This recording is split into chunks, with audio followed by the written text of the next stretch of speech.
Amen. And as you are sitting down, kindly greet your neighbor a pleasant good morning. If you can say hi to them. If you see someone new, hallelujah, ay paki-extend po ang inyo pong greeting sa kanila. Praise God. Hallelujah. Praise the Lord. Thank you, Lord Jesus. Thank you, Lord. So muli po, magandang araw po sa bawat isa sa atin. And tayo po ay nagsasama-sama muli upang maranasan ng Panginoon, lumago sa ating pong relasyon sa Kanya. And we would like to encourage everyone to remain focused on Him. Hallelujah. The Holy Spirit who abides in us, the Spirit that is in us, we're able to sense His direction. Praise God. And even for those who are joining us via Rock, we welcome you also. And we pray that as you listen to the Word, hallelujah, you will find home, find rest, and find life. Even as in Christ Jesus, we are called to inspire people and raise God's partners in order to advance God's kingdom of grace on earth. That is the reason why we exist. And we all know that that is only possible because of the grace of the Lord. Kung wala po ang biyaya ng Panginoon, we wouldn't be here. Our calling is because of the grace of God. At ngayong araw na to, ay tayo po ay magko-conclude sa 4 po na linggo na pagtalakay po sa mensaheng pinamagatan pong never to be in want through the Lord our Shepherd. Sabi nga po natin, never to be in want through the Lord our Shepherd. Okay? At ito po ay hango po sa Psalm 23 verses 1 to 6. The Lord is my shepherd, I shall not want. He makes me lie down in green pastures. He leads me beside the still waters. He restores my soul. Hallelujah. He leads me in the paths of righteousness for His name's sake. Yea, though I walk through the valley of the shadow of death, I will fear no evil, for You are with me. Your rod and Your staff, they comfort me. Verse 5, You prepare a table before me in the presence of my enemy. You anoint my head with oil, my cup runs over. Surely goodness and mercy will follow me all the days of my life, and I will dwell in the house of the Lord forever. Can we just pause for a while and pray? Father, we thank You and we bless Your wonderful name as we study Your word, God. Hallelujah. This is life to us. Yesterday's revelation, Panginoon, is that man shall not live by bread alone, but through every word that proceeds from Your mouth. The same thing with the breath that we have, it came from You, Lord. That's why without Your word, we cannot truly be alive. Without Your word being received in our spirit, we cannot live according to the life that You have planned for us. So sa mga sandaling ito, Panginoon, let Your sheep be receptive to Your word. And may we be transformed, Lord, as we set our minds on things of the Spirit. Salamat po, Panginoon. We just bring back to You all glory and all praises. In Jesus Christ's name, amen and amen. Can we give the Lord a clap offering of praise? So sa Psalm 23, tayo po ay nag-aral, and yung atin pong naging pagtalakay ay nakasentro po doon po sa acronym po na want. No, our faith is established not just knowing what God will do, but our faith is even more established when we know the things that God will never do. So hindi lamang po nakatayo ang ating pananampalataya sa mga bagay na alam nating gagawin ng Diyos, kung hindi sa pagkaalam sa mga bagay na hindi po niya gagawin. And we covered po the Word, and we will conclude that ngayong pong umagang ito, that God will never waver. Sabi nga natin, God will never waver. Diba? What He has decided to do, what He has proclaimed, ano man ang Kanyang sinabi, tinutupad niya. Okay? We can trust completely on the Word of God. Sa mensahe po kahapon, the Word of God is established. That's why we can trust on the Word of God. And kahapon, I was so blessed by that reminder from God na yung Kanyang salita ay hiningahan niya at ang tao ay nabuhay dahil hiningahan tayo ng Diyos. I hope that you will receive that in your spirit. Ang salita ng Diyos ay inspired, meaning God-breathed. Tayo din ay hiningahan. Kaya ang tao, alam natin po yan. Nung tayo po'y wala pa sa Panginoon at hindi pa natin tinatanggap ang kanyang salita, we are breathing. Diba? Umihinga tayo. Pero ang buhay natin ay talaga pong walang kapayapaan. Diba? There is no peace. There is really no life. Because now we understand na tayo po ay galing sa Diyos. And yung salita niya na galing sa Kanya, when we feed on this, we walk on life. Tayo'y nabubuhay sa kapayapaan at buhay. I pray that you got that in your spirit. Kaya po yung excitement sa salita ng Diyos, yung excitement na pakinggan ang kanyang mga pangako, ay talaga pong nagbo-boil sa atin po mga spirito every time that there is an opportunity to hear and to learn the Word of God. Can we give the Lord a clap offering of praise? At kasama po doon, that God will never waver. What He said, He will perform, He will do. Next, He will never abandon. His presence is with us. At kahapon doon po sa message po, hallelujah, di ba? The Holy Spirit dwells in you, pero the Holy Spirit wants to dwell in us. Di ba? Na hindi lamang siya nakatira kung hindi nai-influence niya yung buhay natin.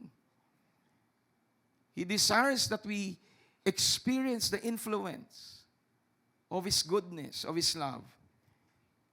Next is God will never neglect us. He will constantly provide for what we need. Sabihin nga natin, God will never neglect me. Hallelujah.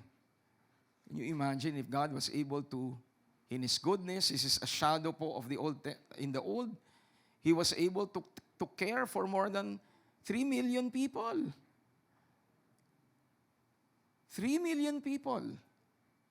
The Jews, when they were traveling the wilderness, they did not experience lack. Ikaw, iisa lang ikaw eh. Diba, iisa ka lang, parang problemado ka na. Kakakain mo lang, iniisip mo na yung kakainin mo bukas. Diba? Kaya mga kapatid, alam niyo po, yung atin pong pagdalo ay larawan ng ating pananampalataya na ang Diyos hindi magpapabaya. Amen. Sa mga nasa tahanan po ninyo, alam niyo po, the moment that you rest, I mentioned po yesterday or the other day ng Friday po, when you think that you are lacking, you will always end up searching. But when you know that you have everything, you end up resting. Diba? Pag alam mo may kulang, di ka mapapakali hanggat hindi mo yon nasasatisfy. Pero pag alam mong ikaw ay meron na, nakakapagpahinga ka. Palakpakan nga natin ang Panginoon. And today, we will cover po, God will never tolerate us. Sabi nga po natin, God will never tolerate me. So, saan po natin yan hinango? Psalm 23, verse 3. Sabi po, He restores my soul. He leads me in the paths of righteousness for His name's sake. In verse 3, sa Tagalog, panibagong kalakasan ako'y Kanyang binibigyan. Pinapatnubayan niya ako saan? Sa tamang daan, hindi sa dating daan. Diba? Saan tayo pinapatnubayan? Sa tamang daan. Upang siya'y aking maparangalan. So ito po mga salitang ito, galing po kay Haring David, ay nagpapatunay that God will never tolerate us. God will never desire that sin or something that is contrary sa will niya ay manatili sa atin. Of course, He addresses that and we will go deeper into that. But ngayon pa lang ay ma-establish sa ating mga puso ang katotohanan that because God is so good, He will never tolerate us living in a life of sin. The Lord will never tolerate sin in our lives, for this is against His nature. Ang katotohanan po mga kapatid, ang Diyos natin po ay pag-ibig, pero at the same time, He is also a holy God. Can I hear an amen? Alam nyo nga po sa scripture, there was not a mention of the word love, love, love. God is love, love, love. But there was a mention in the book of Revelation that the saints are crying out to God, holy, holy, holy. So ang nature po ni Lord is holiness. Sabi nga po natin, God's nature is holiness. Siya po ang Diyos ng kabanalan. Siya po ang Diyos ng katwiran. Yung inaawit po natin sa lahat ng panahon, di ba? Sa lahat, hindi pala yun yung isa, sukdulang biyaya, na hindi man lang nabahiran ang iyong kabanalan. God, from the beginning, He is the beginning, is holy. Okay? Siya'y banal. At tayo na mga tupa niya, bahagi sa flock niya, because He is holy, He will never tolerate sin in our lives. At nangangahulugan yun na nais ng Diyos na i-address po ito. Doon po papasok yung kanyang pagmamahal. Doon papasok yung kanya pong kalinga sa atin. He is holy and at the same time He is loving. So how do you marry the two? Holiness and love. Well, the way we should understand that is because God is loving, He will execute holiness. Let me repeat that. The Lord is loving, so everything that He will do is a reflection of His love through His holiness. So hindi po hiwalay. Alam niyo po, tayo bilang mga mananampalataya, the truth is God is love. Pero the love of God is expressed to His other characteristics. Ulitin ko po yan, yung pagmamahal ng Panginoon na ekspresyon sa lahat ng kanyang katangian. So hindi po ibig sabihin loving, He will allow us to continue living in sin. Ang katotohanan, kaya nga siya nagnanais na i-address yung kasalanan dahil mahal niya tayo. Hello, nandyan pa po ba tayo? I hope nakuha niyo yun. If you are a parent and you see your child, diba, falling into danger. Yes, gusto niya yung kanyang ginagawa. Pero alam mo at nakikita mo na yun ay kapahamakan niya.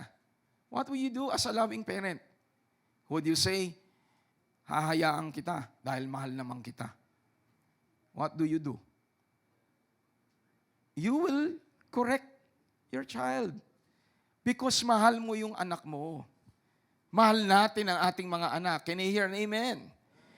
So the same thing with God. He loves us. That's why He will not tolerate sin in our life. Can we give the Lord a clap offering of praise?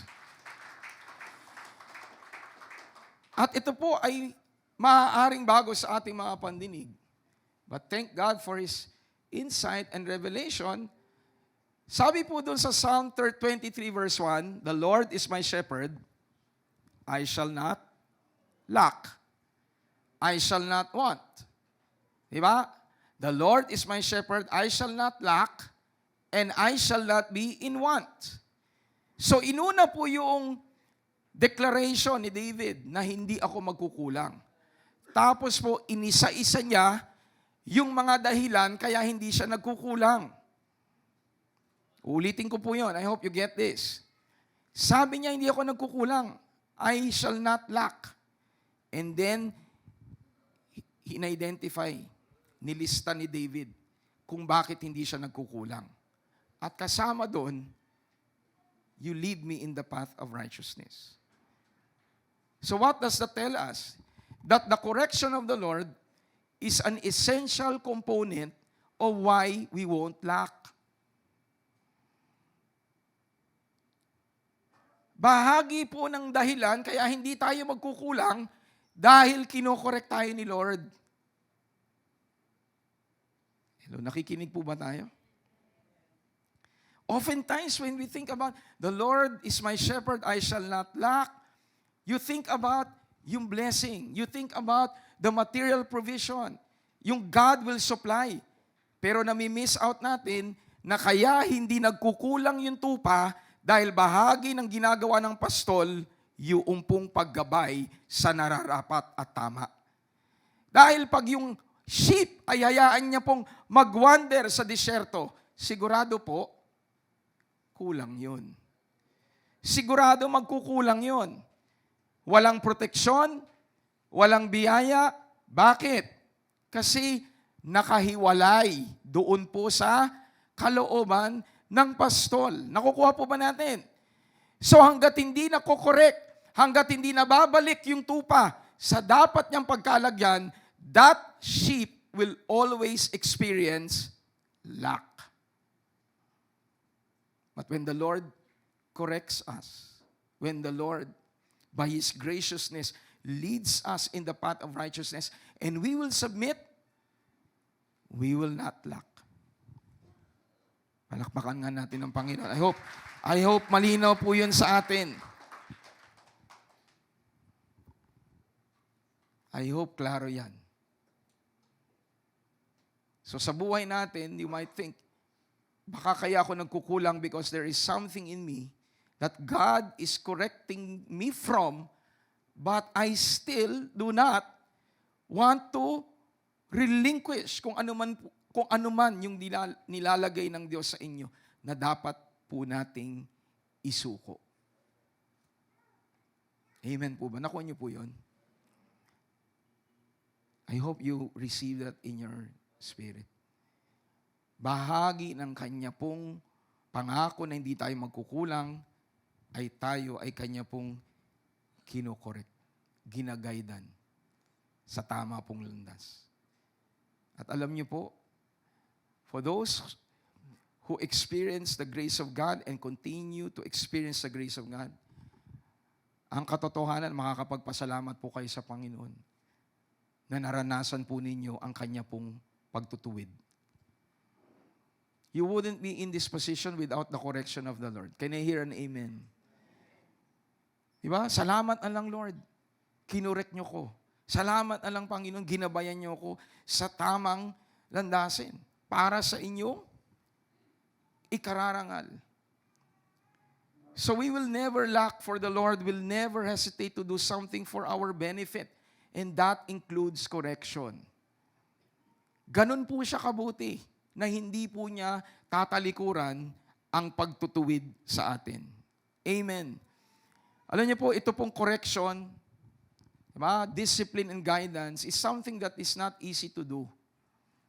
For those who are in leadership, kung pwede lang po, hindi na po namin yun gawin. We just allow people to do what they want to do.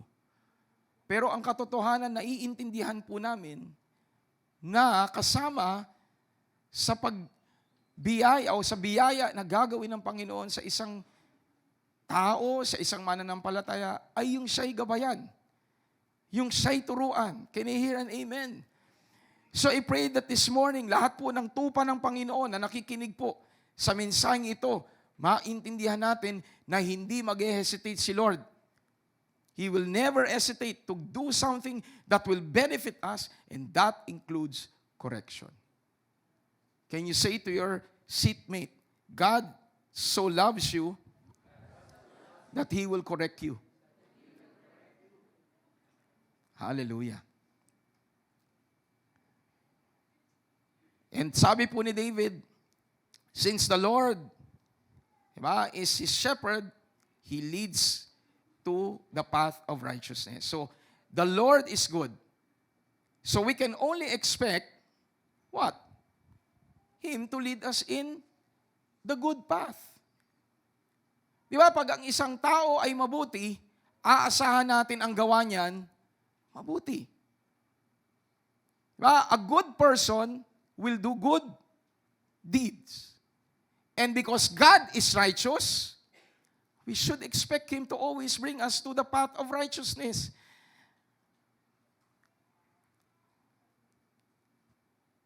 God is so good to us that He will always lead us in the path of righteousness. Can I hear an amen?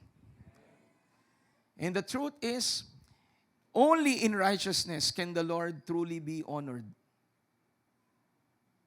Even if you try your very best to honor God, if your path is not according to the righteous path, you will never be able to truly honor God. Can you hear an amen? And I firmly believe ng isang tao na nakikristo, ang paghahangad niyan ay dakilain ang ating Diyos. Ang tunay na desire ng isang taong nasa Panginoon ay maparangalan ng Diyos. Can you hear a big amen? God, who has blessed us with so many things, not just in this present time, but even in the future, the days ahead, tell you, would bring us to an appreciation that we want to honor God. We want to honor the Lord dahil tayo ay Kanya pong mga tupa. Palakpakan nga natin ang ating Panginoon. Kanina while we were worshiping, a thought just came into my mind na parang kung tayo ay nakakaranas ng mabuti sa Panginoon, and alam kong nararanasan natin ng kabutihan niya, at ang magiging balik natin doon at sukli doon ay hindi yung kabutihang Kanyang ibinibigay sa atin, ano ang meron po sa atin?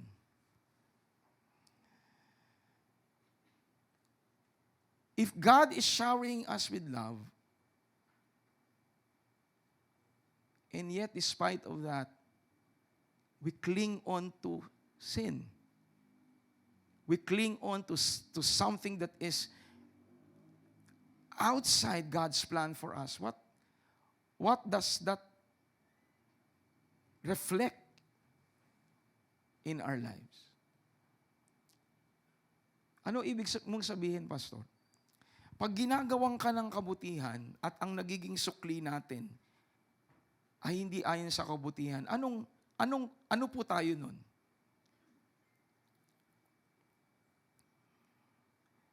Kanina po, the thought that is lingering is, it's evil.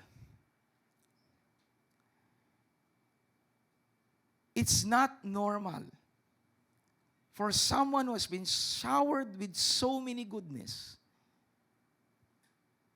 to return something that will break the heart of the one who loves you. Do you get it? It boils down to that. Kaya nga po nung lesson natin kagabi, ano po sabi? Knowledge of good and evil. Pero that has been addressed by Jesus. Kaya nga tayo, mga kapatid, na dumadanas ng Kanyang grasya, dumadanas ng Kanyang biyaya, when we overflow in that love of God, when we know that we are being corrected, when we know that we are being led by God in the path of righteousness, we all know ginagawa niya yun dahil mahal niya tayo, hindi natin susuklian yun ng katigasan ng ulo, kundi susuklian natin ng respeto at pagpaparangal na dinadala tayo ng Diyos sa kung ano ang nararapat. And I tell you, everyone who is a child of God has the capacity through the Holy Spirit to resist evil. We are alive in the Spirit, we are in the Lord, and we are able to honor God because He has supplied everything that we need. Can we give the Lord a clap offering of praise? Palakpakan ho natin ang Panginoon. Yung binabanggit natin kanina, di ba? Sinasabi ko po sa inyo, the manifestation, di ba, of the curse. Minsan dumadating sa atin, ginagawan tayo ng mabuti, pero yung ating nagiging balik is something that is not aligned to the goodness. So ngayon, we can resist. We can say to ourselves, mali to. We can say to ourselves that the Lord supplied this life for me, and so I can turn away from evil. Amen. Are you hearing it, church? Sabi mo nga sa katabi mo, in Jesus Christ, all evil has been addressed in your life. And everyone says, Amen. Di ba? Kanina doon sa worship, yun po naglalaro eh.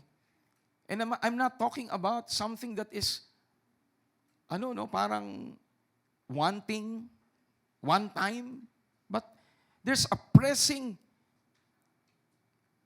ongoing, diba, issue in your life that God has been dealing with you, but you still do not want to surrender. Tell you, with everything that God has done, we can truly honor God. Can you hear an amen? So I pray that you get this. At unawaan natin, mga kapatid, at bahagi ng mga pagkakataon sa buhay natin na hindi tayo magkukulang ay kasama ang Kanya pong paggabay at pagtutuwid. I hope you receive that this morning. So the more you receive the correction, the more you receive God's guidance, the more that reflects that God truly loves you. Sabi mo nga sa katabi mo, mahal ka ng Diyos, kaya tinutuwid ka niya. Psalm 23 verse 4 to 5, verse 4b, For you are with me, and your rod and your staff, they comfort me. Ang dalang niyong pamalo, ang sa akin ay nag-iingat, ang inyong namang tungkod, ang gumagabay at nagpapagaan sa aking kalooban. Para kanino po yung pamalo? Diba? Para kanino yung pamalo? Sa tupa? Para kanino yung tungkod? Para saan yung tungkod? Kanina binanggit po ni Erica, yung pong rod and staff, they comfort me. Yung gamit po nung rod, kay pamalo, ang pangunahin pong gamit niya, hindi po para dun sa tupa. Okay? Yan po ay para po sa mga kalaban na pwede pong manakit sa tupa. Kumbaga para po niyang weapon. But when it comes to the sheep, ginagamit, hindi lang po yun para proteksyon at ingatan ng tupa. Kundi kabahagi din po, ang tupa po kasi wandering eh. They always wander. Ang mga sheep may tendency to always wander. Doon po papasok yung kanya pong staff. Diba? Yung staff niya. Yung kanyang gagawin pag naliligaw ng landas yung sheep, kukwitin niya. Yung staff niya to gently nudge the sheep para po mabalik sa tama, matuwid. No, we have this idea, ang Panginoon ay lagi pong galit at tayo'y handang paluin. Kaya nga po mga nanay, mga tatay, lalo na sa mga anak ninyo, huwag pong maging gawi na ang inyong stance palagi sa anak ninyo ay mamalo. Kung kailang ituwid, mamaya we will go into that, but striking is not normal and should not be the norm in us. Can I hear a big amen? Yung mga magulang po na nandito. Hallelujah. Salamat. Di ako kausap ni pastor ngayon. Diba? Sa mga nanay po, mga tatay. And why do I say this? Alam niyo po, because especially in the formative years of your children, meron pong mga na-i-embed sa kanilang kaisipan, diba, na nagiging, it can either be a blessing or it can be something that will hinder them in knowing the right nature of God. Madalas, lalo na mga tatay, sinasabing na larawan ng Diyos. So kung ikaw ay sinasabing tatay, larawan ka ng Diyos, at wala kang ginawa kung hindi mamalo, at naririnig ng anak mo, larawan ng Diyos si tatay.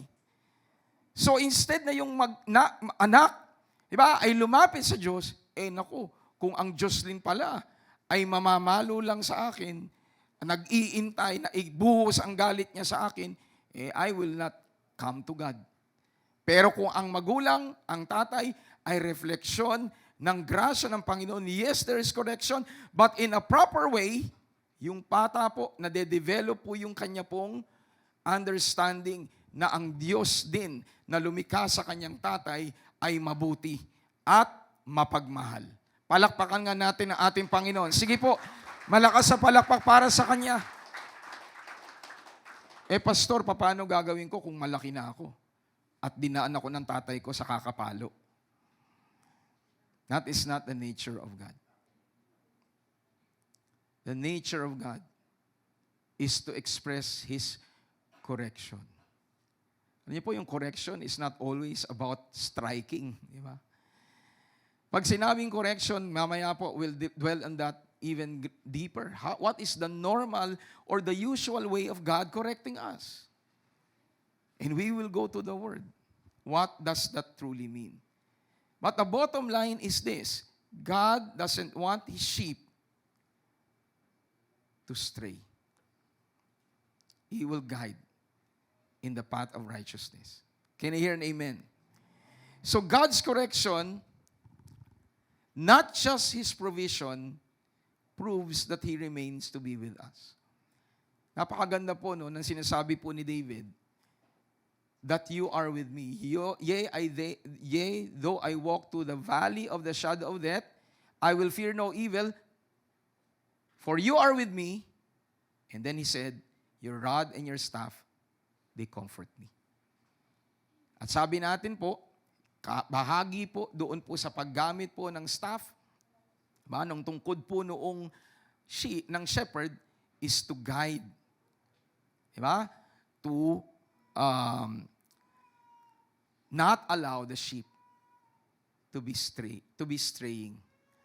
So naroroon po yung pagtatama at pagtutuwid. So I pray na ma-realize natin to. Na hindi lamang po na kasama ko ang Panginoon dahil siya'y nagpapala. Kasama ko ang Panginoon dahil lahat ng kailangan ko, pinoprovide niya. Masabi natin, pagtatapos ng mensahe, kasama ko talaga ang Diyos dahil lagi niya akong pinapaalalahanan. Kasama ako ng Diyos, kasama ko ang Diyos dahil lagi niya akong tinutuwid at ayaw niya akong mapawalay sa kanyang plano. Amen! Sino po nakakasunod? Alam mo, kasama ko Panginoon kasi nung isang araw pinagpala niya ako. Yung isang kapatid, alam mo, kasama ko din ng Panginoon kasi nung isang araw, kinorek niya ako. Both are equally important. Both are essential sa atin. At kaya ang sabi ni David, dahil parehas akong meron yan, I shall not lack. Can we give the Lord a clap offering of praise? Hallelujah! So, I mentioned this po, I think, the other week or the 2 Sundays ago. Yes, the Lord loves us. He remains to be caring for us. And I mentioned that the better way to maximize the love of the shepherd sa atin is by staying rather than straying.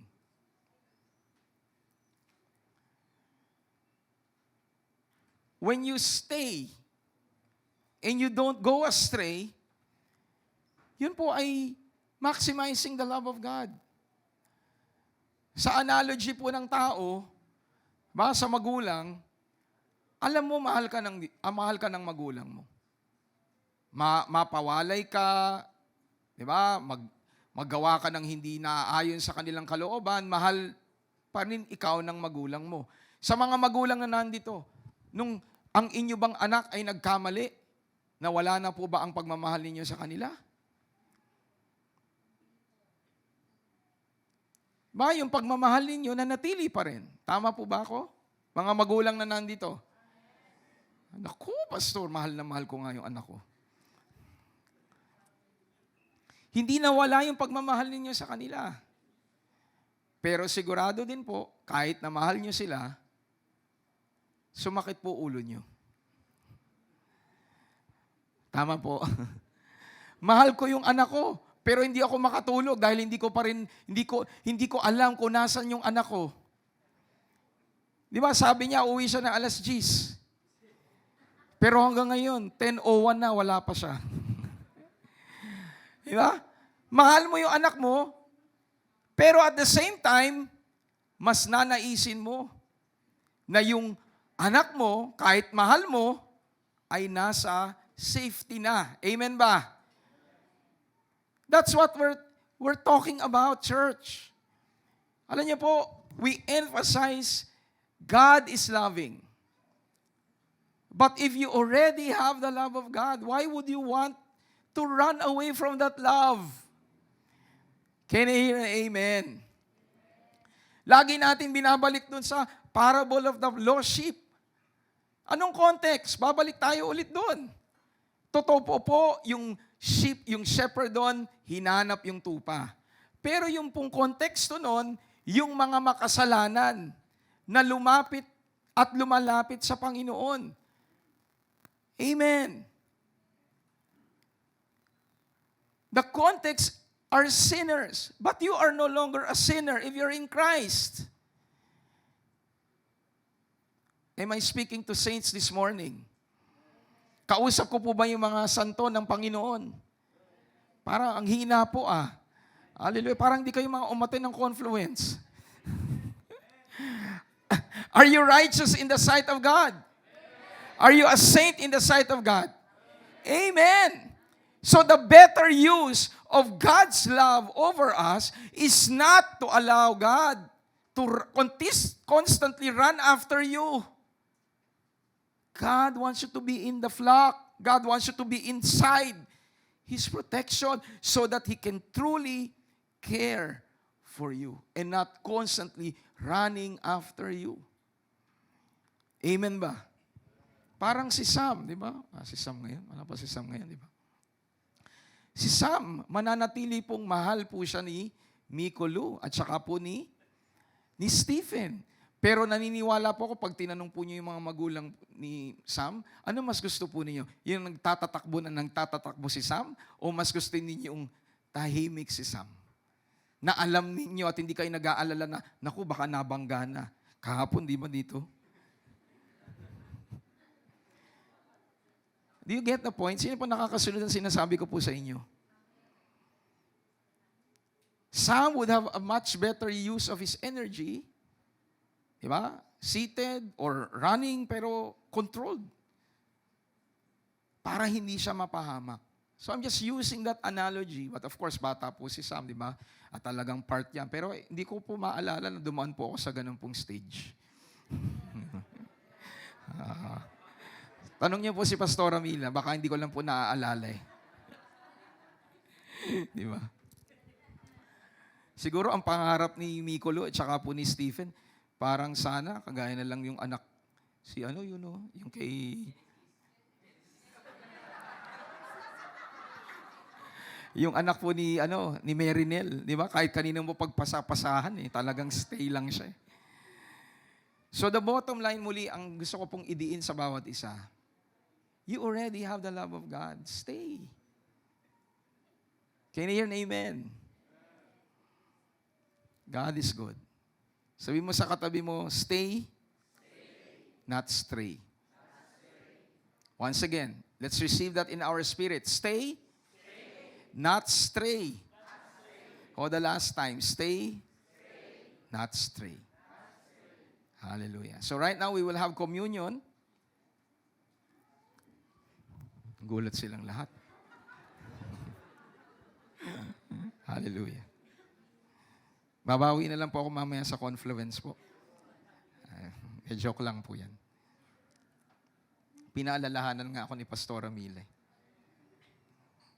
Hallelujah. God is good. So sa mga nasa tahanan po nila, I hope you have your elements also with you. This is something that we will not grow tired in remembering. We so honor the work of Jesus Christ that every time that we have communion, it reminds us of what He has already done. Ang tinapay po ay pagpapaalaala sa katawan ng Panginoon na nasugatan, nabugbog. And even He allowed His body to die so that we can be redeemed from sickness. So whatever struggle you have right now in your body, I hope that you receive it in your spirit. Kagaya po ng righteousness natin, we are righteous because of Christ. And at times, diba, we fail. It's not our nature already. It's no longer who we are because we are been gifted righteousness. But we all know when we sin, okay, we acknowledge that, but that doesn't change our position that before God, we are righteous because righteousness is a gift and it is by faith. So when it comes to our health, I pray na yun ang maging stand natin. Na tayo ay binigyan na po ng kalusugan. So tayo'y malulusog sa grasya ng Panginoon na may mga pagkakataong nagkakasakit. So we go back to our blessing that we are healthy. Can we say that? By faith in Christ, I am healthy. Can we say that again? In Christ, I am healthy.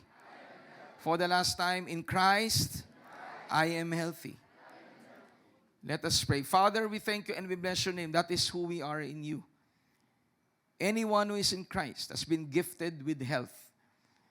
And at times, yes, we may get sick, but we are confident that because we are healthy in you, we will be able by your grace to fight off any virus, any disease, any infirmity in our bodies. And we believe it by faith. That's how powerful the work of Jesus is.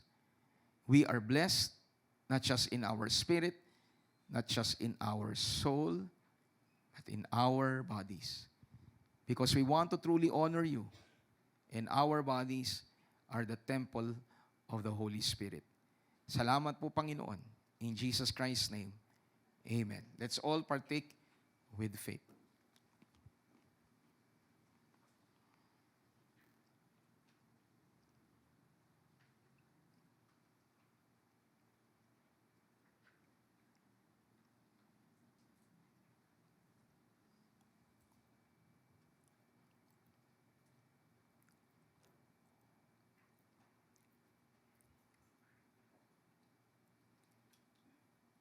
Thank you, Lord. Even as we partake from the cup, we are reminded of our righteousness. Kami po ay pinawalang sala. Kami po ay ginawa ninyong matawid. Even before we were born, you already made provision for our forgiveness. You already made provision so that one day, when we come to you, Lord, and accept your work, you can truly declare, God, that we are now justified. We are now righteous. And we receive that, Lord God, in our spirit. That blessing, that gift, by your grace, will influence our soul. And even in our bodies, we experience life because of righteousness. Your word is so clear. The righteous have life. O the righteous, yes, Lord God, meron pong buhay. Dahil kami matuwid, may buhay kami, Panginoon. At dahil kami may buhay, nangangahulugan, kami po ay matuwid. Salamat, Panginoon, sa grasya ninyo at magamit po namin ang buhay na iyong binigay na makapaghanda sa muli ninyong pagbabalik. We thank you and we honor you, Lord. In Jesus Christ's name, amen and amen. Can we just drink and declare by faith and receive by faith? Thank you, Jesus. Thank you, Lord, for your grace. We have everything. Thank you, Father. Thank you, Father. Thank you so much, Lord. Thank you, Father, Lord. Hallelujah. So at this point, we will be giving to God. Tayo po ay nasa ikaapat po na buwan po, kaapat na linggo po ng buwan. Praise God. So tayo po ay, tama po, not yes, it's fourth Sunday po. And every fourth Sunday po, no, we are reminded, okay, to support the pastoral ministry.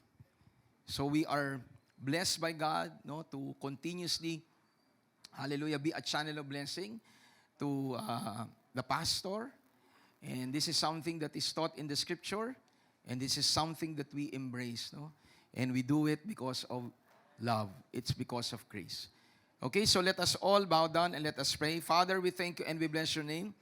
As we give this morning, we thank you so much that you have blessed us, God, that we have access to your word. We have access, Lord God, to the care of Christ. Hallelujah, because of your servant. So we just thank you, Lord God, that as we give this morning, we give out of generosity, we give out of grace. And I know, God, that as your people respond to the scripture, which is our life, we will walk in the power of that life, God, which we have received. Salamat, Panginoon. We just bring back to you all glory and all praises. In Jesus Christ's name, amen and amen. So let us give to the Lord with a cheerful heart. At paalala lang po sa atin po, hallelujah, praise God. Wala po tayong regular celebration po. Kuya John, thank you. Wala po tayong regular celebration po mamayang hapon dahil po tayo po ay meron pong 2 sessions po ng Confluence. And would like to share po na kung gusto pa po ninyong humabol, pwede pa naman din pong mag-late registration. No, the payment would of course be in proportion. So dahil huling araw na po, no, you can still register po and the cost would be 200. Okay, so if you do not have anything to do later this afternoon, you can join us. Okay, at mamaya po 2 o'clock po ay mag-share po sa atin si Pastora Ara. Okay, and then mamaya po niyan is gabi po, hapon, and hopefully hindi po tayo masyado pong gabihin at we will try our best, no, na hindi po tayo gabihin. Parang umihina yung boses mo, Pastor. Okay, let the Holy Spirit be our guide. We would like to minister to everyone. Yan po yung heart ko po, no, na mag-minister sa bawat pong dadalo. So let the Lord supply the strength for us to be able to do that for His glory and honor. Palakpakan po natin ang ating Panginoon. Hallelujah. Okay po, so let us now go to the next portion of the celebration, okay, or the lesson. The question now, yes, God loves us, so He will correct us. He will always lead us in the path of righteousness. But the question is, how does the Lord correct? Paano ba nagko-correct si Lord? Is this the idea of God pouring out punishment? Is it through you experiencing sickness? Is it through you experiencing accident? Na oftentimes sinasabi po yan ng tao. Di ba? Pag merong earthquake, naku, si Lord kinokorek ang tao. We have this mindset that that is how God corrects. But let us go to the Word. Is this the norm for God? Is this how the Lord corrects His people? Okay? Let's go to Hebrews chapter 12, verses 3 to 6. For consider him who endured such hostility pertaining to Jesus from sinners against himself, lest you become weary and discouraged in your souls. We all know yung pong konteksto po ng Hebrews. Ang kausap po niya yun, mga mananampalataya. They were being persecuted. They were being hunted. No? So, they were contemplating. They were thinking of going back to Judaism. Kasi po, yung time na yon, Judaism was already established religion. So, sa mga Romano, okay lang na Hudyo ka, pero hindi pwedeng Kristiyano ka. Malinaw po ba yun? So, they were going through severe persecution. So, sabi ng mga Hudyo na naging Christian, babalik na lang kami sa pagiging Jew. Yun na lang yung magiging buhay namin para manahimik at maging tahimik ang buhay namin. So what did the writer of Hebrews say to the church, to the believers who were thinking to go back to their old system of life? Okay? Sabi niya, consider Jesus. Consider the Lord. At yung word na consider, alam natin to, hindi po yung, sige na, pag-isipan mo. The word consider is really to fix your attention and focus on Jesus. Yun ang ibig sabihin po ng consider. Sa English po kasi, di ba, pag sinabing consider, sige, pag-isipan mo. No, that is not the real meaning of consider in the Greek. The word consider there reflects set your attention and your focus on whom? Jesus. And who is this Jesus? He endured hostility from sinners. So yung ating pong Diyos na pinaglilingkuran, yung ating mabuting pastol, na pagdaanan niya at higit pa ang persecution, tribulation, lahat na po ay pinagdaanan po ng ating Panginoon. Di lang po physical, pati emotional. Do you get what I am saying this morning, mga kapatid? Ang Diyos natin ay hindi po siya yung Diyos nyo ko, hindi ko kayo naiintindihan. Basta Diyos ako, paglingkuran nyo ko. Hindi po. What did Jesus do? He became fully human. To go through human experience so that He can be a perfect mediator for all of us. Kasi nasa side din po siya ng tao. I hope klaro po yan sa atin. Diba? A perfect mediator ay wala pong kinakampihan. At ang Diyos, diba? Sa katauhan po ng Panginoong Jesucristo, He understands the side of God and He understands the side of man. So ang sabi po ng writer, consider Jesus. Why? Because may tendency po, because of the things that are happening, that you will become weary and discouraged in your soul. So ano nga, Pastor? Try or die. Diba? So you have not yet resisted to bloodshed, striving against sin. He was encouraging them na ang Panginoon nga, namatay, pinarusahan. Yung mga mananampalataya na nandito, hindi pa ninyo nararanasan. Nababalitaan nyo yan, yes, nararanasan ng iba, pero yung iba, para umiwas doon, they were now saying, oh, let's go back na lang sa old system para hindi nating maranasan yung naranasan ng nabalitaan natin. Do you get the point? So they were already going out of God's desire simply because they heard someone go through the same persecution. Sinasabi niya, you haven't experienced bloodshed against sin. So, as we continue, sabi niya, have you forgotten the exhortation which speaks to you as to sons? My son, do not despise the chastening of the Lord, nor be discouraged when you are rebuked by Him, for whom the Lord loves, He chastens and scourges every son whom He receives. So binabanggit po dito ng writer po ng Hebrews that the Lord, because of love, He would chasten. Sabi nga po natin, chasten. Once again, can we say that? Chasten. Once again. Chasten. What does the word chasten mean? But before we define that, let me just say this. Love is the foundation of the Lord's discipline. Ang pundasyon ng disiplina ng Diyos, pag-ibig, hindi galit. Let me say that again. Ang pundasyon ng disiplina ng Diyos ay pag-ibig, hindi galit. There is a big difference between disciplining out of anger, disciplining out of love. And God will never discipline us because of anger. He will discipline us because He loves us. Can we give the Lord a clap offering of praise?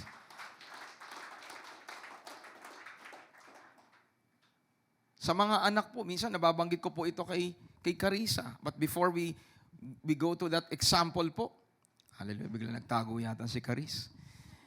The word chasten, ang ibig sabihin po niyan, to train a child. To train a child. It means correction, discipline, and to educate, to instruct, to teach with the purpose of learning. That is the very core of chasten. To educate. Diba? To train. Sabi nga po natin, the chastening of the Lord is training. Parang may nginunguya yung sumasagot doon. Hallelujah.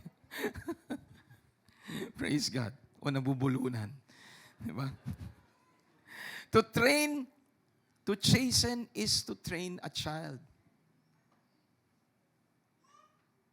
And when you study po yung context ng chasten, it's really to develop. It's like a child na dumadaan sa proseso ng development.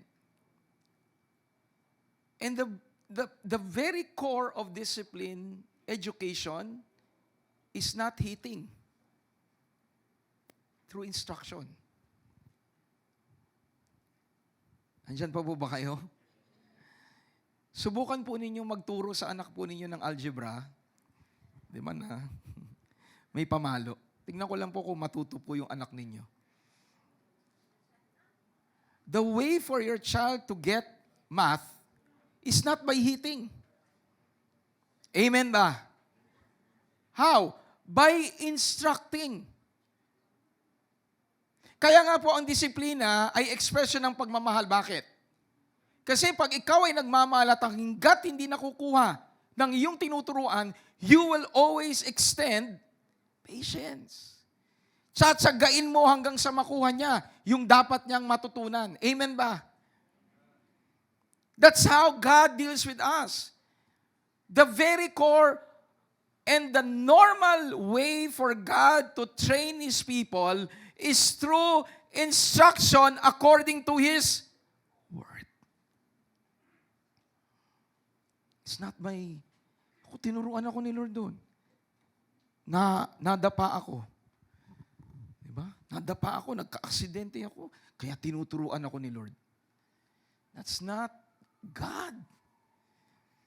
I pray that you will receive this in your spirit, that God in His graciousness would want to train His children. He would want to correct us. He would want to discipline us. He would want to educate us.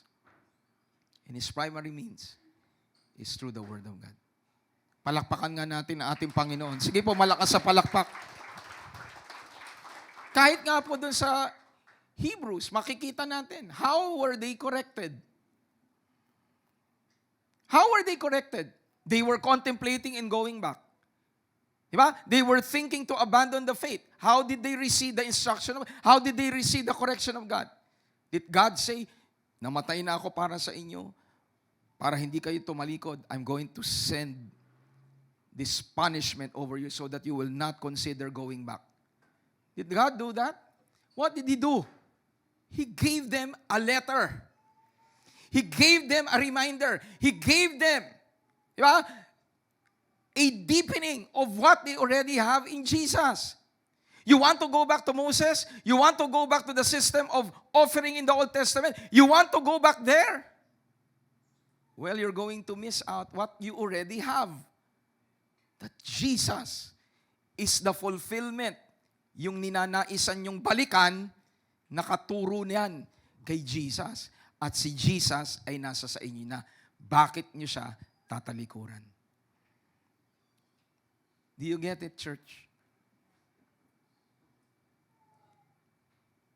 At dahil sinasabi natin na ang pagmamahal ng Panginoon is also contained in His discipline, whenever you hear the Word of God, whenever you come to church, do not just expect something that will feel you good or make you to feel good, because that would only be in the soul. You come to church, you come to God, you receive the Word. If there is something that needs to be corrected in your soul, your spirit will receive it. At ma-appreciate ninyo, salamat Lord. Pinapaalalahanan niyo ako. Tinatama niyo ako sa mga kaisipang hindi naaayon sa inyong kalooban. Palakpakan nga natin ang ating Panginoon. Can you imagine yung mga iniisip po natin na hindi naaayon sa kalooban ng Panginoon kung ang salita ng Diyos ay hindi dadating sa atin? What you think, you will eventually do. When we started this lesson, di ba? Sabi natin, yung presence ng Panginoon is with us. Sa mga kaisipan na liko, sa mga kaisipang hindi ayon sa kanyang kalooban, sinasamahan tayo ng Panginoon, even in our thoughts, so that we will not entertain things that will draw us away from experiencing deeper the favor of God. And He does that by His Word. Sabi mo nga sa katabi mo, mapalad tayo, that the primary means of God's training over your life is through His Word. So the Lord's primary means of discipline towards His children is through His words of instruction. Through His words of instruction.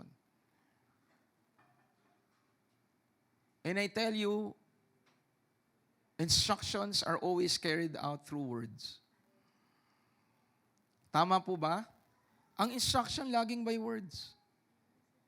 Pag may exam ang teacher, he gives the instruction through words. Para hindi ka magkamali, sinabi, encircle, pero ginawa mo, chinikan mo.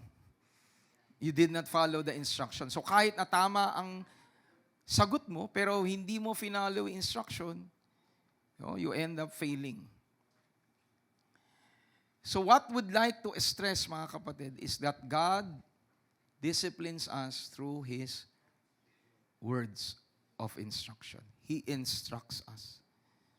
So totoo lang, di naman po kailangan po ng pagpalo kung tayo po ay handa pong sumunod sa Kanyang mga salita. Tama po ba? And that this is the purpose of God, why He instructs us. By heeding the Lord's instructions, we are shielded away from harm. Let me read that again. By heeding. Hallelujah. Ano yung spelling? By heading. By heeding. Pagsunod sa instruction ni Lord, ano po nangyayari? Napoproteksyonan tayo. Hallelujah, meron tayong autocorrect. Di ba, napoproteksyonan tayo, palayo saan? Sa kasamaan. By following the instruction of God, you're shielded away from harm. Sino po ang nais pong hindi mapahamak? Parang kokonti po. Sino po yung ayaw mapahamak? The way is to heed the instruction of God. And there is a powerful insight regarding this.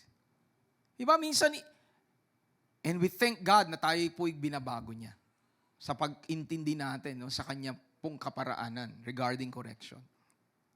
We often think that the physical manifestation is the correction of God. Sa Tagalog, iniisip natin yung physical na nangyari sa atin, yun yung paraan ni Lord para i-correct tayo. Ang totoo, hindi. Ang Kanyang paraan, para hindi natin maranasan yung physical harm is by following the instruction.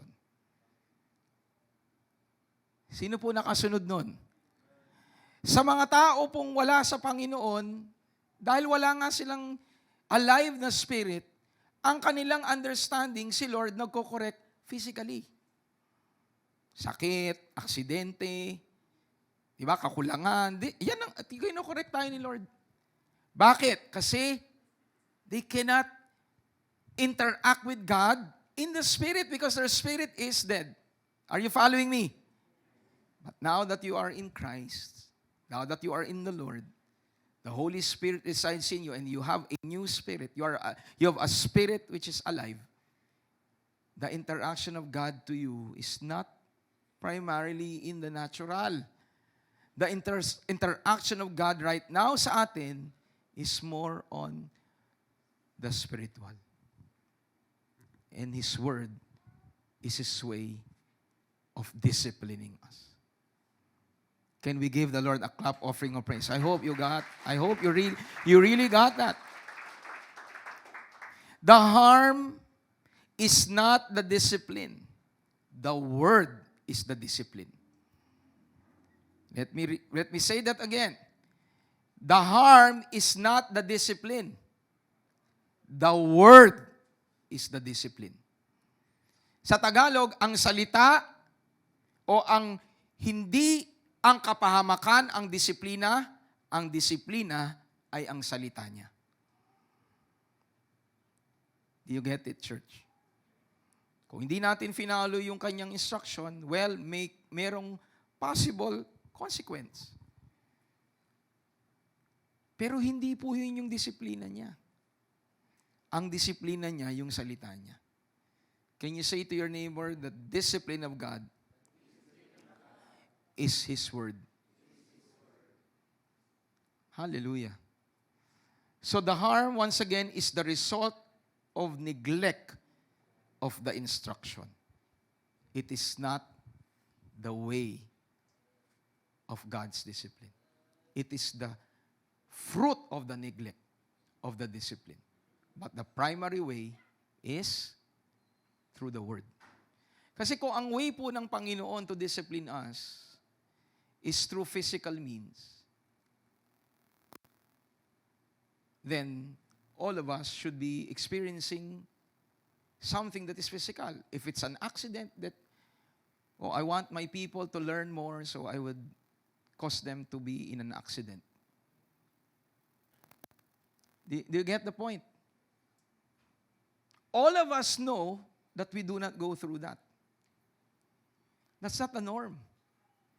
So kung sinasabi natin ang paraan ng Panginoon na disiplina at gusto niya tayong matuto, di dapat yan po ang gawin niya sa atin. Bigyan niya tayo lagi ng sakit, bigyan niya tayo lagi ng kakulangan, para tayo matuto. I hope you're receiving this in the Spirit. All of us will not go through exactly the same things regarding sa mga bagay na yan. Ang katotohanan nga, nilalayo pa tayo ng Panginoon sa kapahamakan. Nilalayo tayo sa disiplina. Yung naging testimony ko po sa inyo, di ba?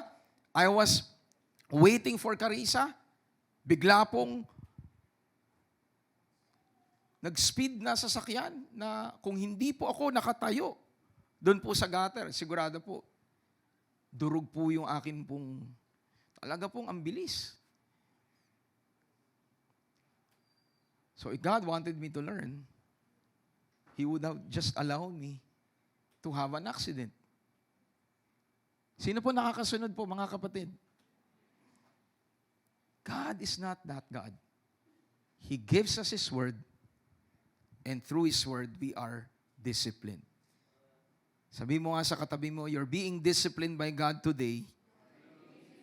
That's why He's giving you His Word. Can we give the Lord a clap offering of praise? Hebrews 12:7-8. If you endure chastening, God deals with you as with sons. For what son is there whom a father does not chasten? But if you are without chastening, of which all have become partakers, then you are illegitimate and not sons. Basahin nga natin sa Tagalog. Tiisin nyo ang lahat ng paghihirap bilang pagdisiplina ng Diyos sa inyo dahil itinuturing niya kayong mga anak. Sino bang anak ang hindi dinidisiplina ng Ama? Kung hindi kayo dinidisiplina ng Diyos, gaya ng pagdisiplina niya sa lahat, sabi nga natin, sa lahat ng anak niya, hindi kayo mga anak, hindi kayo mga tunay na anak, kundi mga anak sa labas. Sino po dito ang nakakaranas po ng discipline ni Lord? Sa pamamagitan ng kanyang salita. Nangangahulugan po yun, anak niya kayo. Amen. Sino po ang nais pong makaranas yung katotohanan na kayo po'y mga anak ng Diyos? Who wants that? To progress in your life. That you really sense that you are a child of God. Kung nais natin yun, you go to the Word. Because the Word will be the way for God to discipline you.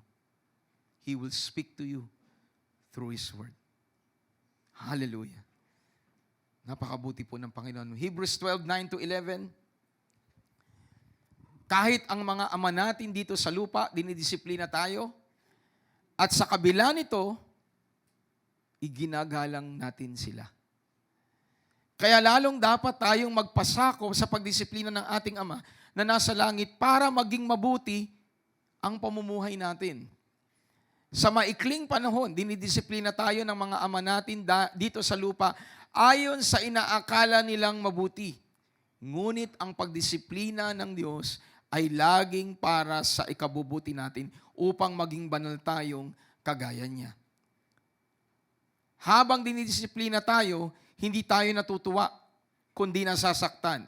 Ngunit ang binubunga naman nito sa bandang huli ay ang mapayapa at matuwid na pamumuhay. Who wants to experience a life that is according to righteousness and to peace? We all desire that.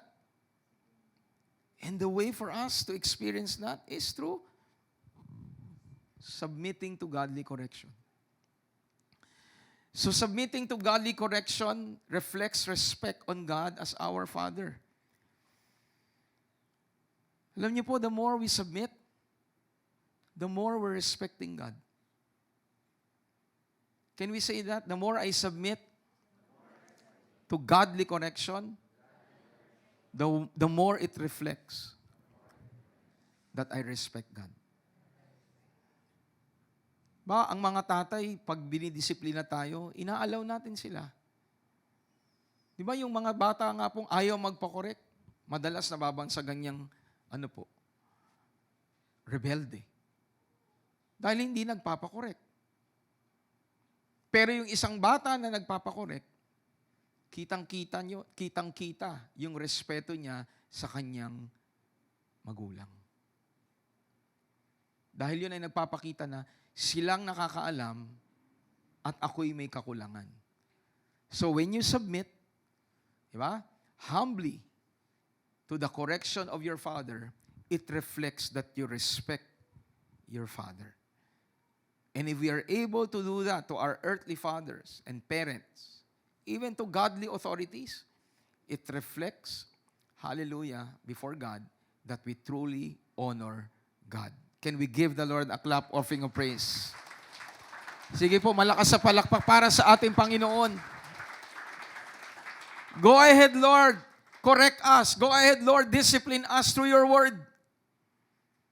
We submit that your word is life. Your word is authority. The word is power.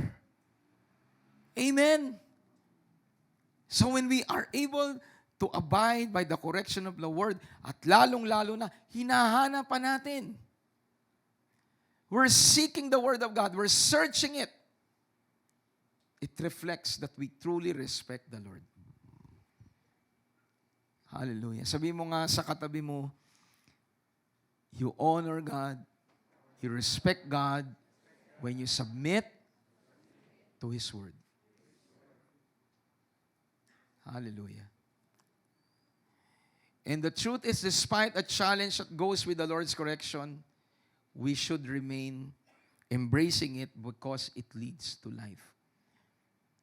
Tiyak naman po pag ang Diyos po ang nag-correct, ang resulta niyan ang bunga niyan ay buhay.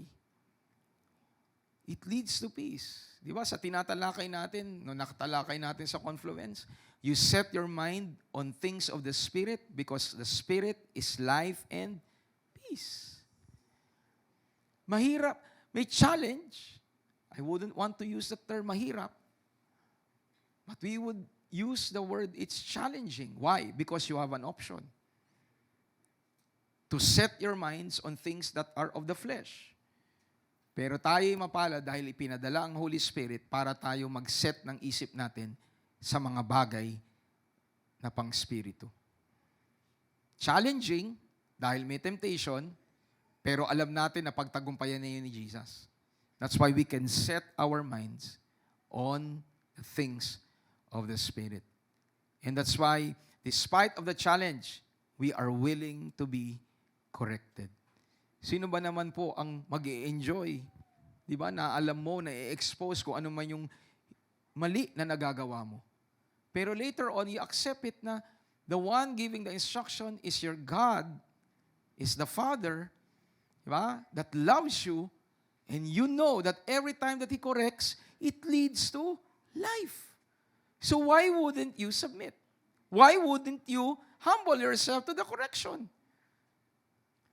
Every time that the Lord corrects, and you respond sa biyaya ng Panginoon, life will be experienced by you.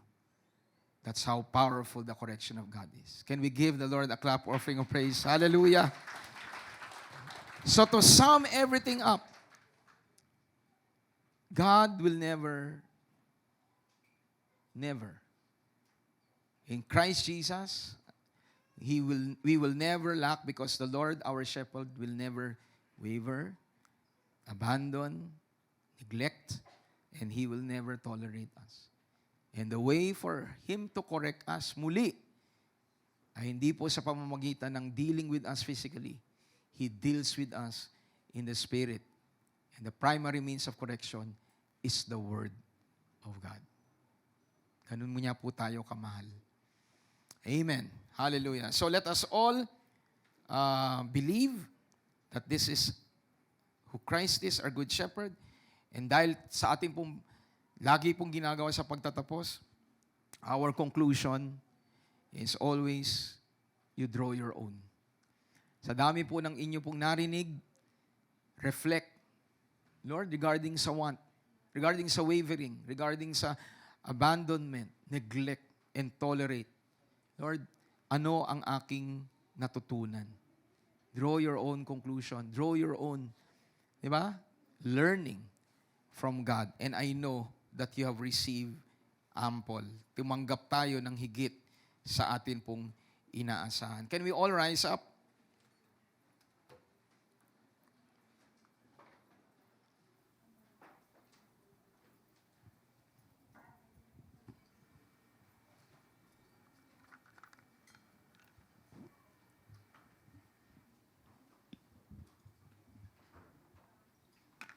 So we will come to God in humility.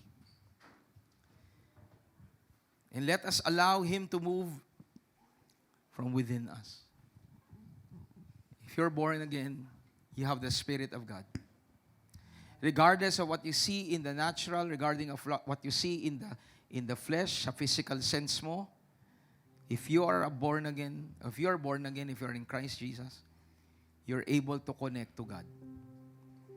And today, we will come to the Lord. We will not just sing. We will worship God. And we will acknowledge that God has authority over our lives. Ang Diyos ang meron pong kapangyarihan sa atin pong mga buhay. At kasama sa pagbibigay natin ng parangal sa Panginoon ay ang magpakumbaba sa Kanyang pagtutuwid. Salamat, Panginoon, kilala mo ang bawat isa sa atin, sa amin. And we come to you, Lord God, humbly. Let's sing this familiar song, acknowledging the goodness of God.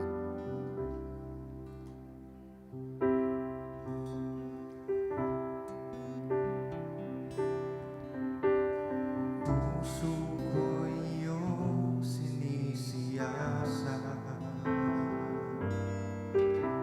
Ang buhay ko'y iyong alam. Ang lahat kong lihim, O Yahweh, ay tiyak ko ang nalalaman. Ang lahat ng aking ginagawa sa'yo ay hindi ligid.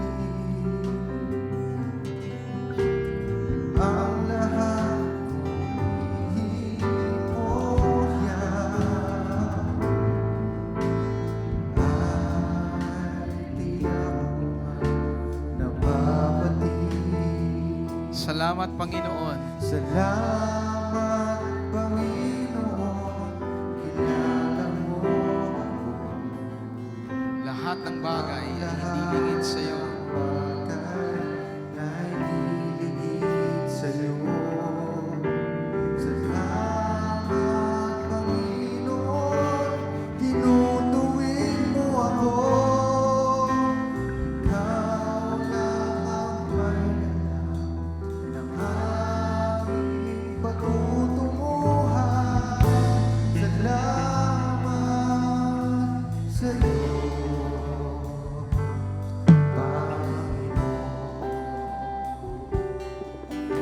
Tayo pong lahat, minsan pa sa ating Panginoon. Ang puso ko'y iyong sinisiyasa. Ang buhay ko'y iyong alam. Ang lahat kong lihim, O Yahweh, ay tiyak mo nga nalalaman.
kaluluwa, Panginoon, at maging ang aming katawan ay nagdideklara ng pasasalamat sa iyo. Salamat, salamat, Panginoon, tinutuwid mo ako. Ikaw lang ang may alam ng aming patutunguhan. Salamat sa iyo, Panginoon. Ikaw lang ang may alam ng aming patutunguhan.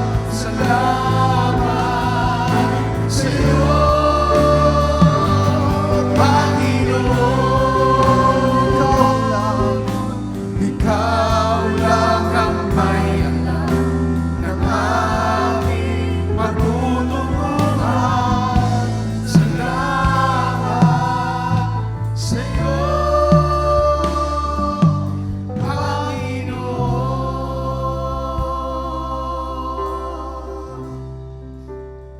Panginoon, thank you, Lord God, for the fresh insight, Lord, that you're giving me. I've sung this song several times, countless times, God. But tonight, this morning, God, you're giving this fresh insight.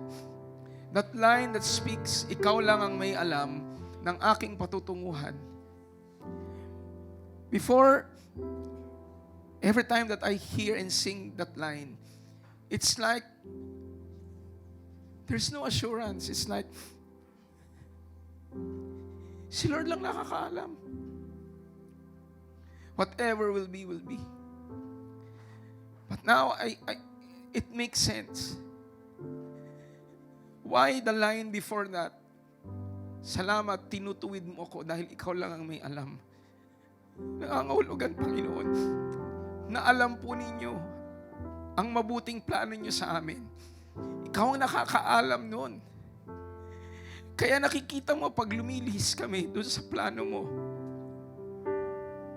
Pag lumilihis kami sa napakaganda mong plano para sa amin, tinutuwid mo kami. Dahil ayaw niyong maliko kami sa plano niyong napakaganda para sa amin. And that plan, Lord God, is in support, Lord God, of your great plan over this world, over this humanity, Lord. That we truly live a life that glorifies you. When we know, God, that our individual lives, you have your plans for each one of us. But all of us together fulfills your great plan for humanity, God. Kaya sa oras na ito, Panginoon, allow your people to realize that the way you show love to us is not just by providing everything that we need, but by correcting us. By correcting us, Lord, by disciplining us of your word, Lord. And right now, I'm speaking to all my brothers and sisters in this place, and even those joining us online. Hear what God is saying to you. Hear what God is directing you. He is saying to you, surrender something to Him. You surrender it to God. You honor your Father by submitting to His great instruction. You honor God by humbling yourself before the Lord. If you're struggling, you ask God, Lord, you have given me the anointing so that I can follow you, so that I can live a righteous life, that I can live a life that is truly pleasing to you, God. You know what I'm going through. And I know, God. I know, God. You tell that to God. I know, Lord, that you are ever patient with me. You're ever patient with me, and you're giving me instructions. You're giving me direction. You're giving me your word of life. That if I submit, God, and I'm willing to submit this morning, God, I understand that your plan for me is the best, Lord. Your plan for me is never to harm me, never to cause me in pain, God. Hallelujah. We all know yon ay binigay ninyo sa bansang Israel, Panginoon. But because we are in Christ Jesus, we know that God has a great plan for each one of us, God, because we are in Christ and we are the seed of Abraham, Panginoon. We are connected to you, Lord God, by faith, Lord. Kaya we know all the plans that you have for us, God, hallelujah, will do good for us, God.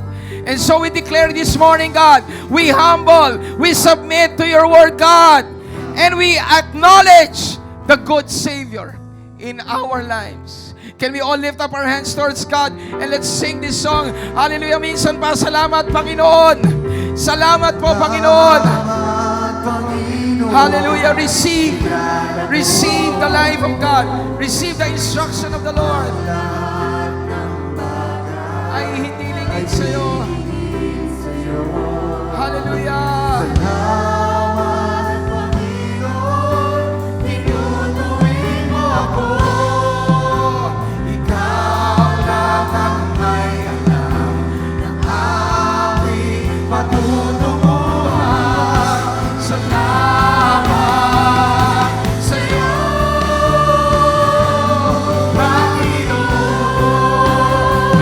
Reach out to the Lord.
sa pagtatapos ng aming pag-aaral, Panginoon, hindi lang sa pakikinig, pag-aaral ng inyong buhay na salita mula po sa awit kabanatang 23. Tunay nga po, Panginoon, na maging malalim ang aming pong ugnayan sa inyo.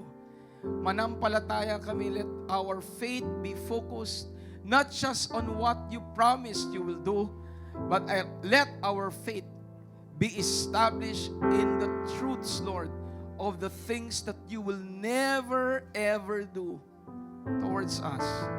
You will never waver. You will never abandon us. You will never neglect us. And thank you, Lord, you will never tolerate us. Salamat po, Panginoon. We just bring back to you all the glory, all the praises and thanksgiving in the mighty name of our blessed Shepherd, Jesus Christ. And everyone says, Amen and amen. Hallelujah. Can we all lift up our hands towards God?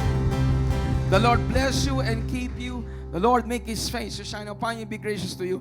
The Lord lift up His countenance, His smiling face, and give you shalom, peace. I declare the grace of the Lord Jesus Christ, the agape, the unconditional love of our Abba Father, the fellowship, the communion of the Holy Spirit to be upon you, upon your family, biological and spiritual family, as we all proclaim the gospel of our Lord Jesus Christ to people around us, to cities in Metro Manila and the Philippines, and even to the nations, proclaiming the soon return of our blessed, wonderful Savior, Jesus Christ, in the name of the Father, and of the Son, and of the Holy Spirit, in Jesus Christ's name.